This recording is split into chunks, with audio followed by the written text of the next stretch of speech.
A partir das diretrizes fixadas para a política do setor, o Código de Defesa do Consumidor enuncia como princípios fundamentais o do reconhecimento da vulnerabilidade do consumidor, o da proteção governamental, o da compatibilização dos interesses dos consumidores e das empresas, o da informação e o da educação de fornecedores e de consumidores, o do incentivo ao controle de qualidade dos produtos e o da instituição de mecanismos alternativos de solução de conflitos, o da coibição e da repressão de abusos no mercado de consumo e no âmbito da concorrência desleal, o da racionalização e da melhoria dos serviços públicos, o do estudo constante das modificações do mercado de consumo.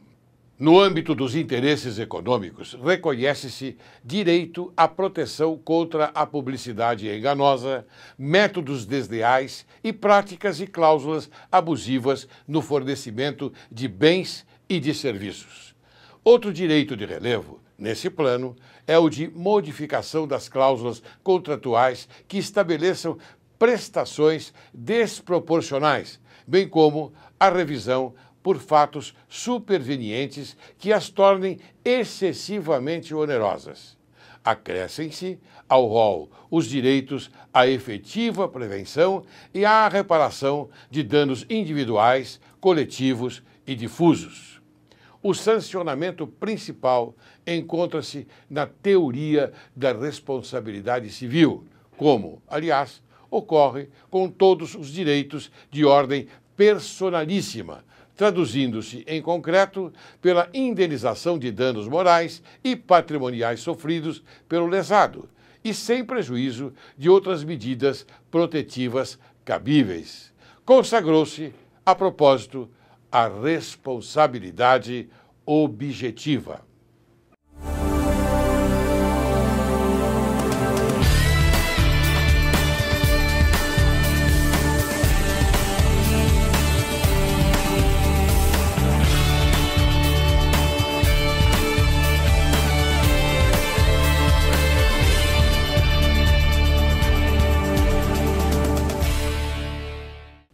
Hoje, Direito e Justiça em Foco encontra-se com muita honra com o doutor Oséias Davi Viana.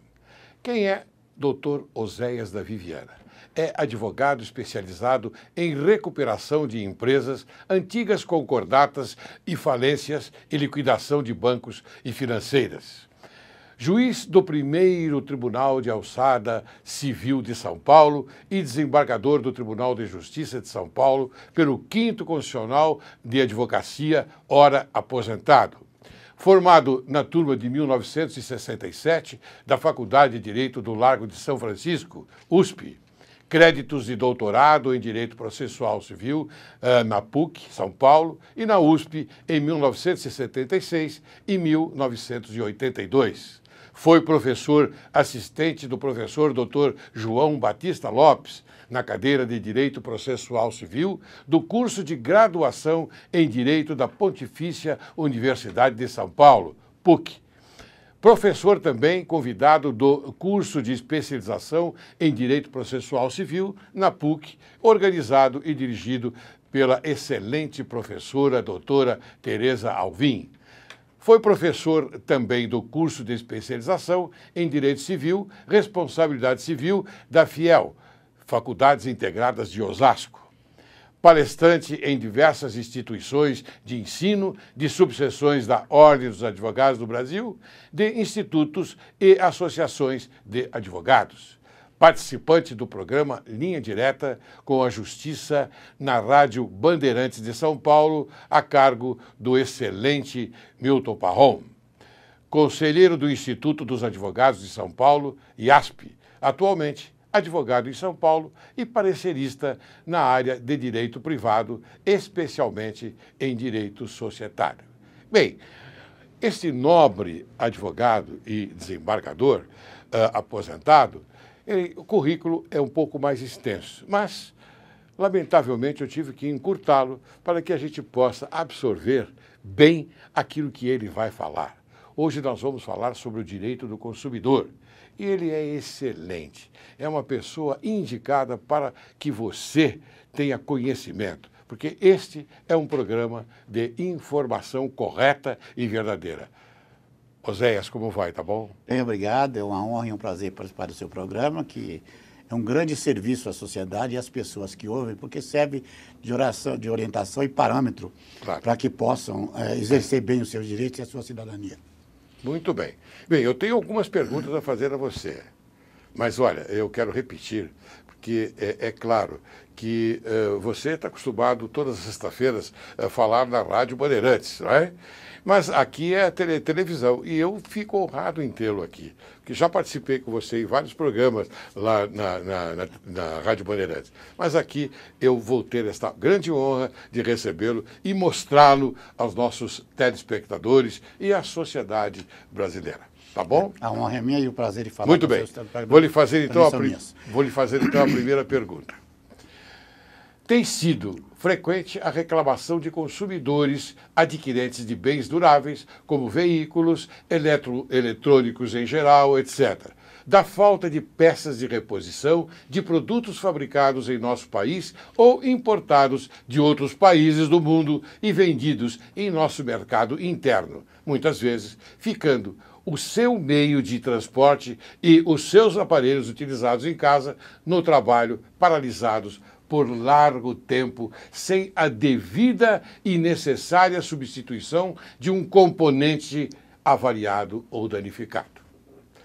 Eu pergunto a você, então, meu caro Oséias, como o Código do Consumidor trata dessa questão? Meu caro Laureli, o Código do Consumidor é absolutamente preciso no trato dessa questão. No seu artigo 32, está expresso em que os fabricantes e importadores deverão manter em seus estoques peças de reposição, tanto para os produtos fabricados no Brasil enquanto não saírem de linha, como para os produtos importados e que sejam comercializados no nosso meio. Lastimavelmente, essa norma, que é de grande importância para o mundo de alto consumo, como é o nosso atual, e sem fronteiras até para todo o comércio, não tem sido muito respeitado no Brasil. Muitas vezes automóveis, eletrodomésticos e peças de computadores, televisores, ficam paralisados muito tempo por falta de peça de reposição, em infração a essa norma. E o cidadão quase sempre não conhece a norma e não toma as devidas providências legais para acionar o judiciário ou o PROCON, ou os meios adequados de tutela dos direitos do consumidor, para que possa, através disso, obter não só a recuperação do seu aparelho, que geralmente é durável e de custo elevado, como também para o reparo pelos danos emergentes, porventura sofridos durante esse aparelho lhe permitiu ou atrapalhou não produzir no seu trabalho ou coisa que o valha. E em situações específicas pode até esse fato vir a gerar até dano moral, além da indenização pelos danos materiais, dividido naquele clássico conhecimento que nós temos dos danos emergentes e dos lucros cessantes. Claro. Aquilo que a pessoa perdeu efetivamente são os danos emergentes, ou aquilo que a pessoa deixou de ganhar, poderia ter ganho e não ganhou em face da ausência dessa peça para reposição do seu aparelho. Então, esse direito existe, é muito bem posto no Código do Consumidor, mas lastimavelmente não tem exercido com o devido cuidado, embora há precedentes já no Judiciário reconhecer esse direito à jurisprudência, da qual, inclusive, me honro de ter relatado alguns acordos discutindo esse tema e dando razão ao consumidor. Você, quando do Judiciário, foi um excelente desembargador, um excelente juiz do primeiro Tribunal de Alçada Civil, o primeiro TAC, não é? Lembra-se? E depois, então, como desembargador. Eu sou testemunha, porque somos contemporâneos. Somos contemporâneos e a ingressão para o Judiciário quase que simultânea. Isso. Né? Eu observei bem a sua resposta, Oséias, e você fixou bem esta parte importante, ou seja, parece que o jurisdicionado, ele não está acostumado a se utilizar do judiciário para poder recuperar aquele dano causado nessa parte, por exemplo. É verdade assim? É verdade, mas aí também entra uma outra questão. O movimento judiciário, por exemplo, desde a Constituição de 88, Laura, você sabe, se você foi advogado, foi desembargador, claro, foi juiz, Você conhece essa história. Desde 88, a Constituição brasileira estimulou a demanda, estimulou que o cidadão procurasse o judiciário para fazer valer os seus direitos. E o que acontece é que há uma avalanche enorme de processos e o judiciário, infelizmente, não consegue dar uma resposta rápida e segura para todas as demandas. E na relação de consumo, então, a coisa fica até pior, porque, inclusive, tem a necessidade das empresas manterem um exemplar do Código Consumidor lá dentro para franquear. É obrigatório. A ter. E ninguém pede, ninguém lê, ninguém usa, ninguém toma conhecimento, quer dizer, e não leva em conta o seguinte, a importância que tem a relação de consumo. Se você imaginar que muitas vezes numa relação de consumo uma diferença de 20 centavos entre milhões de pessoas representa também milhares de milhões de reais. Então, isso tem uma relevância muito grande nas relações de consumo de massa e, infelizmente, não tem sido devidamente prestigiada pelo próprio consumidor, que não conhece bem os seus direitos e não procura as autoridades competentes para isso. E quando procura, infelizmente, no judiciário, até tem uma certa dificuldade, porque não há uma resposta pronta, rápida, em função do estrangulamento que nós sofremos, que não é por culpa do juiz, é por culpa da infraestrutura, que lastimavelmente não atende à realidade da demanda que nós temos hoje da cidadania. Porque a gente percebe que em outros países a gente viaja e verifica, conversando com as pessoas, principalmente as pessoas que habitam o primeiro mundo, não é? Eles são categóricos. Se eles sofrem alguma perda, imediatamente procuram o judiciário para obter aquilo que perderam como retorno, não é? Aqui nós não temos essa tradição. É lastimável. E tem mais, viu? Não quero levar isso em tom de crítica, mas eu quero lembrar, por exemplo, que o próprio judiciário tem sido extremamente parcimonioso na tutela dos direitos do consumidor. Eu me lembro bem que, caso, por exemplo, nos Estados Unidos, alguém que comprou, por exemplo, um veículo BMW que tinha sido repintado e não foi informado ao consumidor, pagava $1 milhão de dano moral por esse tipo de engano praticado contra o consumidor. Aqui se falar numa indenização de um milhão de reais, mas nem por morte. Nem que o cidadão tenha sido morto porque o produto imagine um acidente de consumo, como, por exemplo, um liquidificador que pode desprender a sua hélice, perfurar um olho, uma jugular e até levar à morte uma pessoa. Claro. O que vai ser a indenização? Vai ser mensurado de acordo com o padrão social daquela pessoa, com a sua capacidade econômica de produzir riqueza, e vem aí indenizações muitas vezes pífias e que não atingem efetivamente a finalidade e o bolso do empresário, que é o poderoso e que é o hipossuficiente, que tem a suficiência técnica de conhecimento do produto que põe no mercado, ao passo que nós, consumidores, mesmo sendo às vezes versados numa ou noutra matéria, não temos conhecimento técnico específico do funcionamento de cada bem de consumo colocado no mercado. Eu acho, agora a minha opinião, eu acho que o judiciário tem que começar a entender que essas indenizações têm que ingressar no caminho do forte, ou seja, serem fortes no sentido de punir aquele que, afinal de contas, praticou um erro, um deslize, um equívoco, e resultou num dano material. Não é verdade?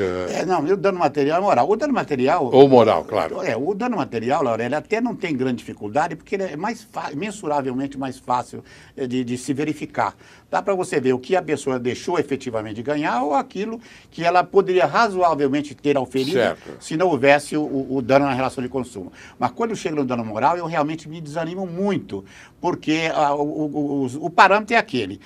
Não cabe você empobrecer o agente faltoso e enriquecer a vítima. Não é bem por aí. Não é por aí. Mas também você tem que mexer no bolso do agente faltoso, porque se você não colocar uma multa à altura da falta cometida, ela não cumpre o seu papel, não cumpre o seu dever. Então, isso amesquinha a própria lei e a própria função do judiciário. E eu me bato muito por isso, que o judiciário devia ser sensibilizar um pouco melhor, para dimensionar um pouco melhor a questão do dano moral. E digo mais a você, tem até uma certa tristeza que muitas vezes o Tribunal de Justiça aqui, quando nós trabalhávamos, fixava um dano moral que achávamos razoável, proporcional ao dano sofrido, via o STJ e cortava. Reduzia em 10, 20, 30, 40%. Então, o judiciário por inteiro tem sido um pouco duro e um pouco mesquinho até nessa questão do dimensionamento do dano moral nas relações de consumo especificamente.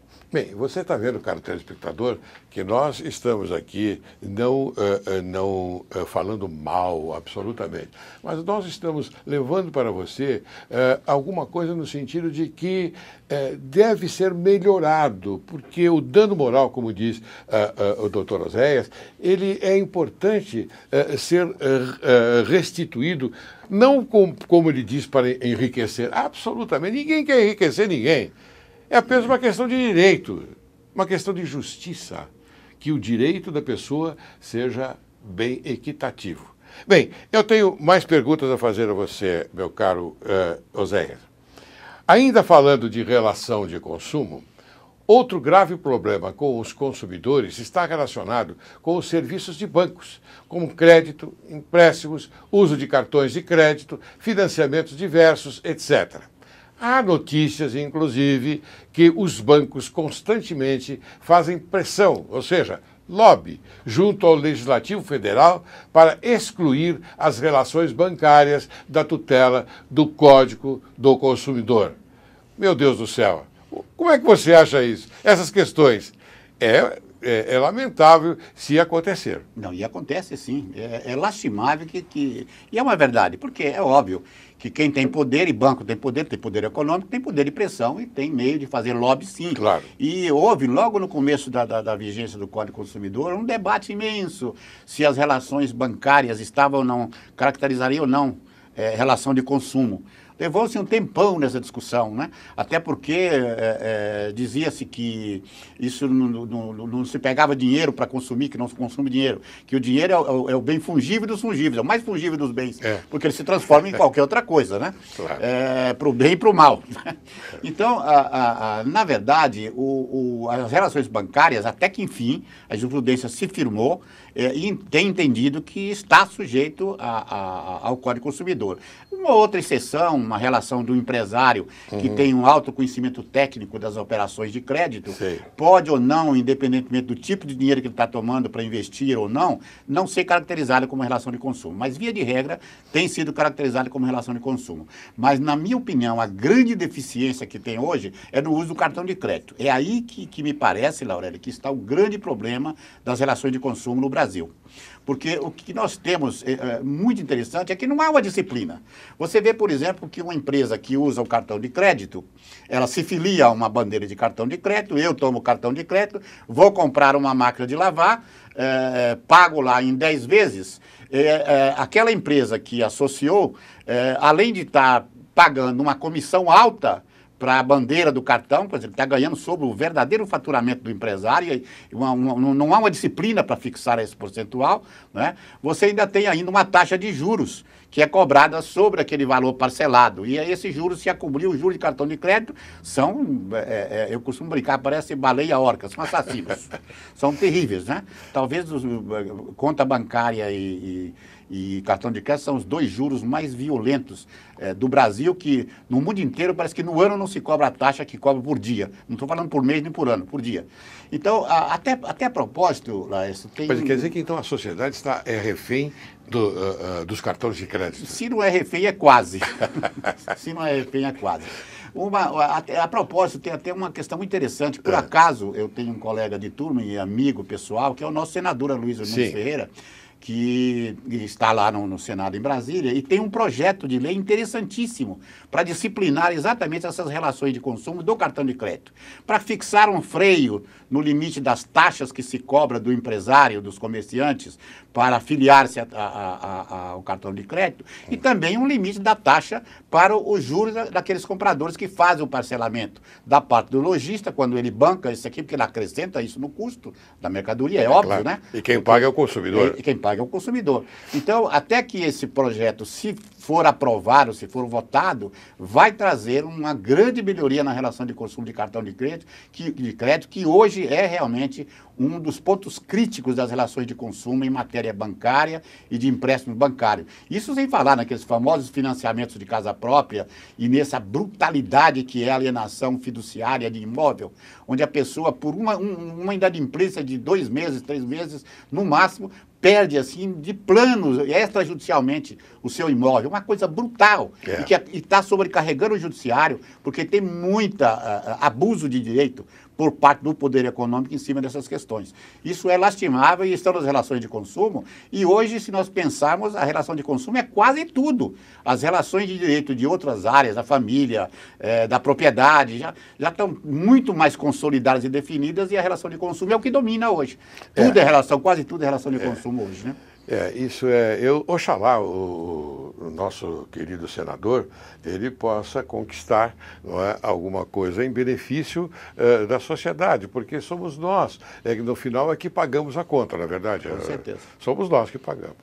Bem, uma das normas mais avançadas e úteis para a proteção dos consumidores brasileiros é a do artigo 28 do Código do Consumidor, não é verdade? Essa norma dispõe, até eu vou ler para que o telespectador entenda melhor a sua resposta. O juiz poderá desconsiderar a personalidade jurídica da sociedade quando, em detrimento do consumidor, houver abuso de direito, excesso de poder, infração da lei, fato ou ato ilícito ou violação dos estatutos ou contrato social. A desconsideração também será efetivada quando houver falência, estado de insolvência, encerramento ou inatividade de pessoa jurídica provocada por má administração. Aí nós temos os parágrafos que seguem, que eu acho que você vai apreciar melhor e vai falar para o nosso telespectador. Essa norma, eu festejo essa norma como uma das mais importantes e significativas da modernidade do direito. Porque há uma tradição, e é uma tradição forte, lá atrás, quando você tinha um empresário em nome individual, que ele tocava os seus negócios e respondia integralmente pelo prejuízo causado com todas as pessoas do comércio com que ele tratasse. Aí veio a concepção da criação da pessoa jurídica. E essa ficção da separação, autonomia entre a pessoa jurídica e a pessoa física. Para criou-se as limitadas, que tem aquele limite do capital, criou-se a sociedade anônima, onde as ações, o sujeito compra a ação e não tem responsabilidade nenhuma com a empresa, e tem aquelas limitadas, onde tem a responsabilidade até o capital constante do contrato social. Mas estava acontecendo com muita frequência, e ainda acontece, que as pessoas jurídicas muitas vezes colocavam bens de consumo no mercado, fechavam as portas, e aí que não tem nem peça de reposição, nem indenização para ninguém, nem como reparar dano a consumidor que tenha sido causado. E surgiu o problema. Estava amparado no véu da pessoa jurídica, não atingia a pessoa dos sócios. Então vem essa teoria, em boa hora, que agora é uma teoria também até do Código Civil, no seu artigo 50, que criou esse rompimento da pessoa jurídica para atingir diretamente o patrimônio da pessoa dos sócios. Né?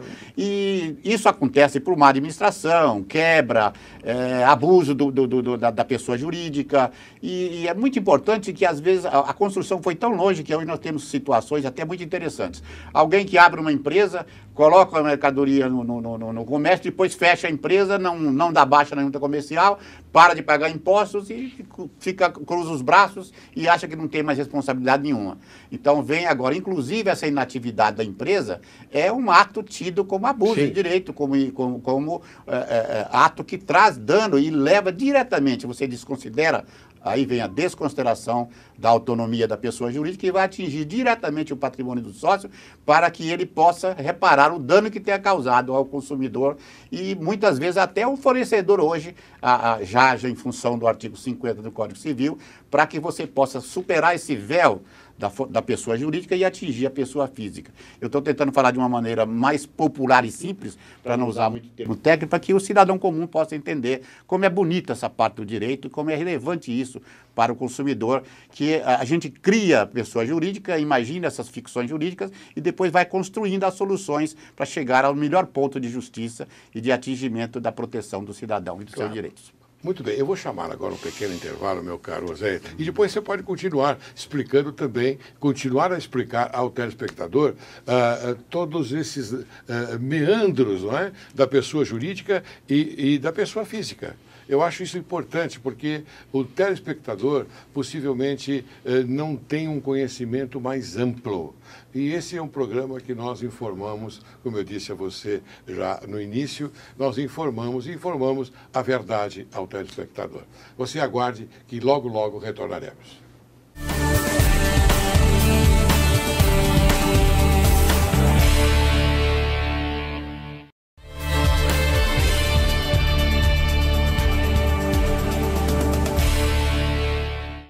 Bem, ao retornarmos, eu já faço uma pergunta ao nobre advogado e desembargador aposentado.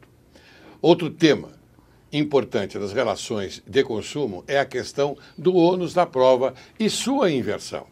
Como regra geral, no Código de Processo Civil, aquele que alega cabe provar o alegado, como está em seu artigo 333. Entretanto, no Código do Consumidor, o ônus da prova é disposto de forma diversa. Como é o regime da produção da prova no Código do Consumidor? Pergunto ao nobre doutor Oséias. Esse é um tema realmente muito importante e fascinante com relação ao ônus da prova.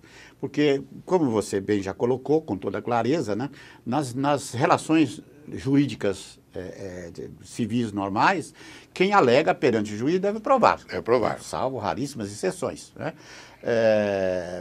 De forma que o autor sempre alega e o réu tenta impedir, negando... Até tem um brocardo jurídico que diz alegar e não provar é o mesmo que não alegar. Pois é isso mais ou menos assim? Alegar é alegar e pari assunti. Olha é a aí. mesma coisa, incompletando em latim. Né?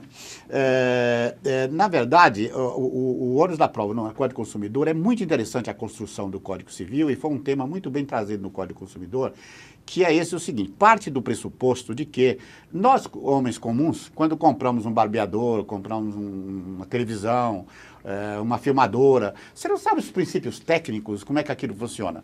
É claro que uma pessoa que mexe com câmera, como o nosso operador, tem uma noção mais clara disso, né? O engenheiro que cuidou e projetou isso com uma noção técnica profunda disso, mas nós, consumidores, não temos. E não temos a obrigação de ter esse conhecimento. Claro. Quem tem a obrigação disso é quem produz o aparelho. Então, por isso, normalmente, quem tem a prova, quando se diz que o aparelho não funciona, ou tem defeito, ou alguma coisa não está legal, quem tem que provar isso é quem fabricou, quem vendeu. É quem lida com isso com conhecimento técnico. Porque nós somos genericamente com hipossuficientes técnicos. Não temos conhecimento técnico no funcionamento dessas coisas.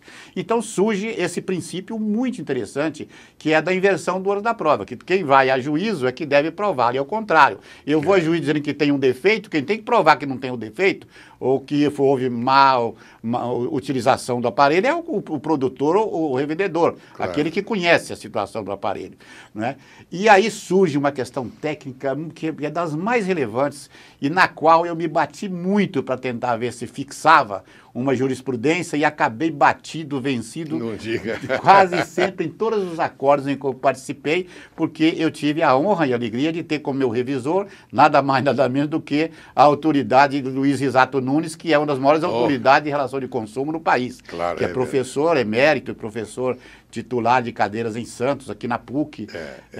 E aí surgiu essa questão seguinte. É um profundo conhecedor. Profundo conhecedor, e se um dia você puder convidá-lo para vir falar sobre relações de consumo aqui. Já esteve aqui. Já esteve aqui. Sabe tudo de consumo, com várias obras publicadas, né? E uma pessoa de trato excepcional. E aí surgiu... Aposentou-se?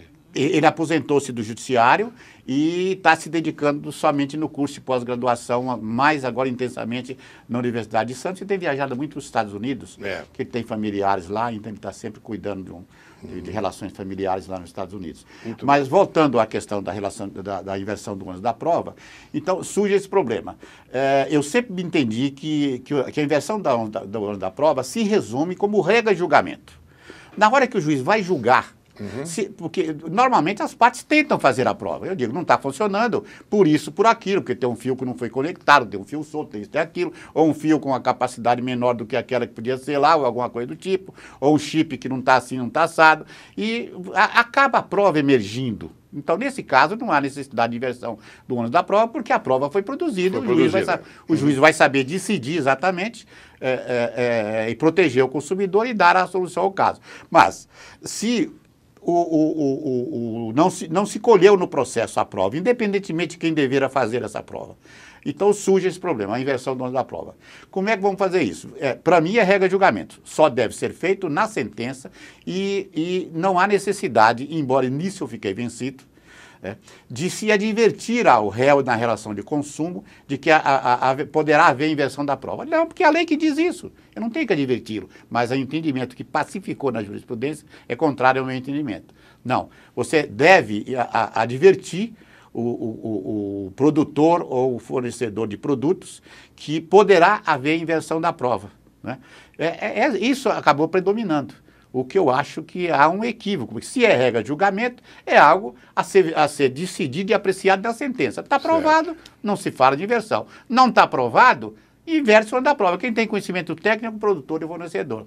Logo, a ele responde pelo dano da relação de consumo. Mas a sua tese é no sentido de que não há necessidade de você provar, e sim quem tem a prova tem que vir do produtor. Do produtor. É ele que deve estar consciente sempre de que o ônus da prova é dele, não é do consumidor que alegou, inverso do que ocorre no direito civil. Mas a jurisprudência no outro sentido? Na jurisprudência vem entendendo que, ainda que haja inversão do ônus da prova, tem que haver uma advertência prévia em qualquer momento do processo, ou quando determina a citação, ou quando dispõe o juiz sobre a efetivação de provas, de que poderá haver inversão da prova, o que eu acho desnecessário. E não me convenço da doutrina e da jurisprudência dominante.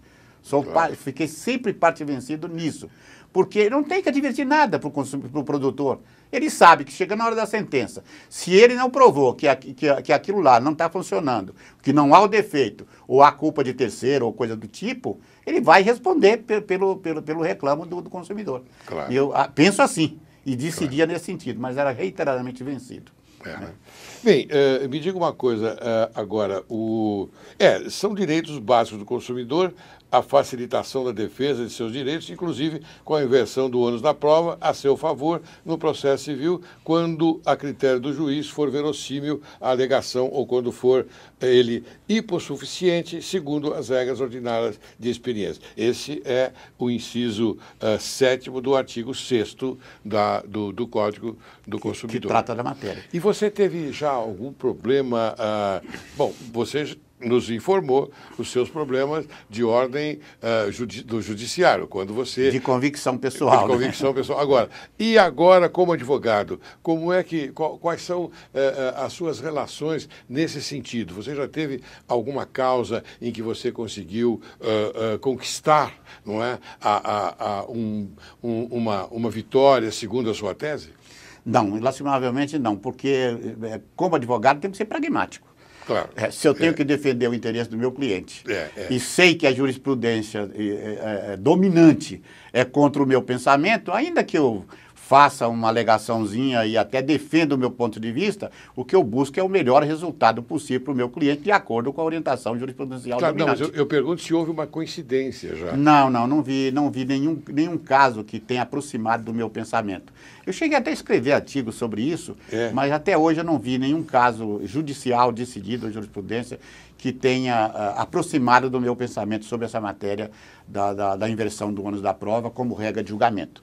Embora um ou outro autor às vezes se refira a isso, e até autores italianos e autores estrangeiros se refiram, quase todos como regra de julgamento, mas surge esse problema de que tem que advertir a parte contrária ao fornecedor, de que o juiz poderá, o que eu acho inútil, não há necessidade. A própria lei é que manda fazer isso. Me diga uma coisa, José, para dar uma informação suplementar ao povo, àquele que está nos assistindo, ao telespectador. Por exemplo, eu compro um aparelho de televisão, vamos supor, e levo para minha casa. Se houver um probleminha no decorrer de 5 dias, eu posso retornar àquela empresa que me vendeu este aparelho e pedir que ele me troque? Ou há um empecilho no sentido de que eu sou obrigado a procurar a marca do produto? O fabricante. O fabricante. Não, essa colocação é importante. São dois pontos importantes disso aí. Isso tem implicação com outro dispositivo do Código do Consumidor que cuida da chamada garantia legal. Tem um período, uma garantia que normalmente nesses produtos de bens duráveis, né? Então, 30 dias, 60 dias, e tem as garantias do fabricante, que estão aquelas feitas. E tem a chamada garantia estendida, que é a garantia remunerada, a garantia paga, que você, por exemplo, tem uma garantia de 30 dias para um produto, mas se você pagar uma determinada taxa, aquele revendedor que é um verdadeiro seguro. Na prática, até parece muito com a operação casada, mas tem sido tolerada. Que a operação casada o Código não tem aceitado, mas na prática as garantias, que tem a garantia legal, que é a que está no Código, e a garantia do fabricante, que é a que está que o próprio fabricante fornece, e a garantia contratada, que é aquela que vai estendida, eles chamam de estendida. Então, é muito comum nesses aspectos. Agora, com relação a esse problema de devolução, você tem esse direito de devolver o produto se apresentado não for reparado num prazo curto. Tem que notificar, tem que levar, naquele prazo, se ele passou 30 dias, não foi devolvido o produto com o devido reparo, ele tem direito de pedir de volta o dinheiro na relação de consumo, para televisor, para qualquer outro bem de consumo durável. Mas é o fabricante ou Não, você pode pedir, porque aí é uma solidariedade e responsabilidade entre quem vende e quem fabrica, né? Você pode demandar a ambos ou a qualquer separadamente, tanto o fabricante como o vendedor. Normalmente o fabricante, que é zeloso, tanto o fabricante como o revendedor, que é zeloso do seu nome, não cria problemas. Se ele tiver responsabilidade com a sua marca e as marcas internacionais de prestígio, o que eles vão fazer? Não quero denegrir minha marca. Lógico. E até porque hoje, curiosamente, até você me fez lembrar aqui uma coisa curiosa, as redes hoje servem de proteção ao consumidor, porque um consumidor descontente põe na rede que o produto X é ruim, funciona mal. Puxa, o preço que paga o fabricante e o revendedor por isso é muito alto. Então, até as redes hoje têm sido um meio de pressão para aprimoramento da qualidade de produtos e o bom atendimento também do produto e das suas ouvidorias, que muitas vezes a gente tem problema na relação de consumo muito séria, especialmente com esse pessoal que tem aquele sistema de atendimento computadorizado, que é uma complicação você falar com a máquina, e aí tem pegadinhas, dificuldade mil, né? E muita coisa que dificulta o consumidor e, infelizmente, os grandes empresários que não cuidam bem da sua imagem do seu nome, muitas vezes caem e resvalam para esse mau serviço. Mas os responsáveis e as grandes marcas que querem preservar o seu nome sempre são muito cuidadosos com o consumidor e lutam muito para fazer com que cada vez mais o seu produto tenha prestígio e respeito ao consumidor. Muito bem, José. Agora me diga uma coisa. Eu vou sair um pouquinho dessa parte do direito do consumidor e vou fazer uma pergunta. Eu vou conversar com você a respeito da nossa vida. Da nossa vida significa o seguinte: eu gostaria que você explicasse ao telespectador qual a diferença, uma diferença que você pode estabelecer entre a magistratura e a advocacia, ou seja, a advocacia antes da magistratura e depois a magistratura e o retorno à advocacia após a sua judicatura. A sua pergunta é estimulante, porque nós estamos vivendo essa experiência, né? Eu costumava brincar e continuo convencido de que o advogado é o primeiro juiz da causa. Quando o cliente chega à sua mesa e expõe o seu problema, você já faz uma avaliação e já sabe se ele tem direito ou não tem direito e dá a melhor orientação possível. Claro. Não é? Exceto na área criminal, que muitas vezes você tem que cumprir o seu dever de defesa, porque é uma imposição constitucional e o direito do réu. Né? Na área civil você ainda tem a possibilidade de recusar a causa, deixar de fazer ou porque ela se refere ao patrimônio. Não, patrimônio. Então não tem aquela relevância do bem maior que a liberdade da outra pessoa. Então é muito importante dizer isso. Quando você é advogado, você é o primeiro juiz da causa. Mas uma vez que você avaliou e achou que pode patrocinar, você é diferente do juiz da causa. Você vai lutar por defender o seu constituinte e o direito que você convenceu que ele tem. E vai lutar duramente para fazer com que isso prevaleça. Já quando você chega na função de juiz e decidir, você será a parte imparcial. Você não tem que olhar nem autor, nem réu, nem o nome do autor, nem réu, nem importância de quem, nem valor da causa. Eu sempre fiz isso. Quando eu ia julgar, pouco me importava o nome de A ou B, quem está de um lado do outro, quem é o advogado, quem deixa de ser advogado, qual é o valor do que está se discutindo. Eu queria centrar no direito e buscar ali quem tem razão com o máximo de imparcialidade, de consciência do meu tempo, da minha sociedade, dos meus valores e dos valores da sociedade que eu estou inserido. Sempre decidi dessa forma. E agora tem essa terceira pergunta que você coloca que me incomoda muitas vezes. Eu sinto um certo incômodo hoje para advogar.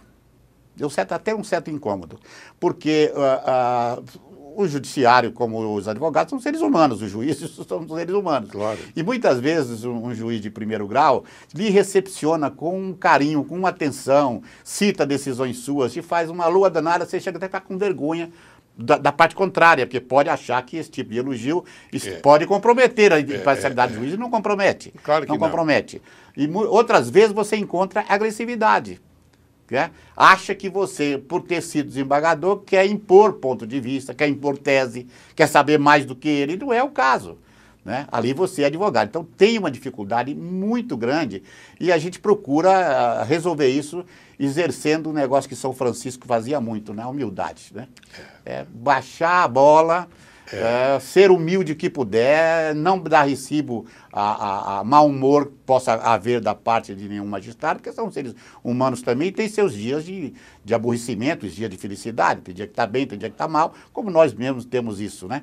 Então, uma das maiores dificuldades que eu vejo é essa, na advocacia hoje, é quando eu participo de audiências e encontro alguma severidade do juiz no julgamento das teses que eu esteja sustentando. E me magoa muito até, eu até fico triste, por exemplo, quando eu faço um parecer num processo, estou convencido daquele direito, pesquisei, citei autores de renome, mostrei aquilo, o juiz desconsidera que não tem a menor importância, como já aconteceu comigo num caso interessantíssimo, em que o juiz simplesmente disse que aquele parecer não tinha nenhuma razão de ser. E tinha muita razão. Porque você é parecerista, né? Tanto teve que o tribunal anulou a sentença, voltou para fazer a prova que estava sendo reclamada. E essa prova está sendo realizada e estou muito confiante que o tribunal vai dar ganho de causa para esse cliente, né, que tinha uma razão de direito absolutamente segura, mas que levou à desconsideração dessa razão por uma atitude pessoal do juiz que achou que estava sendo imposto um ponto de vista a ele que não era verdade. Aquilo decorria de doutrina, decorria de jurisprudência. Claro que tinha pensamentos contrários. Podia até ser melhores, bastava dizer isto. E não simplesmente amesquinhar o parecer como aconteceu. Isso é frequente, isso é do ser humano, não me assusta, embora incomode, mas faz parte da vida. Mas se incomodou em primeiro grau de jurisdição. Mas agora em segundo grau... Não, segundo grau, Laurélia, eu até me desculpo cortá-lo, mas segundo grau eu até acho mais curioso. Parece que o juiz curtido, o desembargador vivido, ele tem outra visão de vida do direito. Claro. Ele trata as coisas de maneira diferente. Acho que já viu muito aquele filme, né? Já viu várias vezes o mesmo filme, né? Então ele trata já de outro tipo. Tem cada um com a sua personalidade. Tem desembargador que recebe o gabinete, outros não. Outros só recebe se vem as duas partes e os respectivos advogados. Outros, cada um é cada um. Né? Mas, via de regra, o tratamento do desembargador com advogados e mesmo com ex-colegas desembargadores é de alto trato, de muita atenção. E quem tem dignidade também, ex-desembargador, que volta para a advocacia, não força a barra com ninguém, respeita também o juiz, respeita também o desembargador e trata com toda atenção e cuidado. Eu, por exemplo, evito ao máximo de ficar postulando em gabinete de colega, falando, eu evito ao máximo. O que eu tenho que falar, eu procuro fazer quase 90% no papel.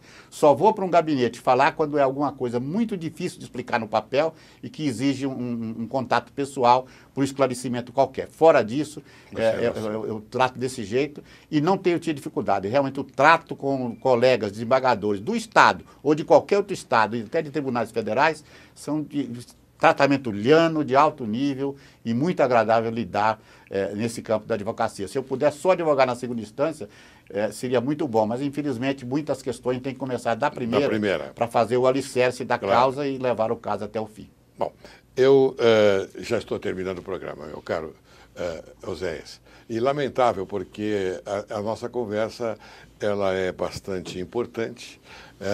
Tenho certeza absoluta que o telespectador apreciou muito as suas colocações, que sempre são de respeito, de admiração, e a gente vê o conteúdo, não é, da sua cultura jurídica que foi demonstrada aqui. Eu fico muito contente por isso que eu apresento agora a câmera para as suas considerações finais. Bom, eu fiquei muito honrado e feliz com o seu convite. Acho que isso é uma contribuição grande que faz a mídia, através da televisão, à sociedade, mostrar às pessoas uma visão de alguém que teve a experiência como advogado, como juiz, né? E, sobretudo, mostrar o exercício de cidadania. Claro. Cidadania e democracia, que é a essência do que se espera por ser humano, de hoje e para sempre em toda a sociedade. Direito, Justiça e Foco, e eu, pessoalmente, agradeço muito a sua presença aqui e peço a você que considere também uma coisa muito importante. Na vida, nós somos obrigados a ceder a determinadas coisas que, afinal de contas, nós não esperamos. Mas, quando a gente insiste, elas acontecem, como você tem conseguido no seu ideal, na sua idealização para um mundo melhor. Isso aí. Muito obrigado. Obrigado e um grande abraço.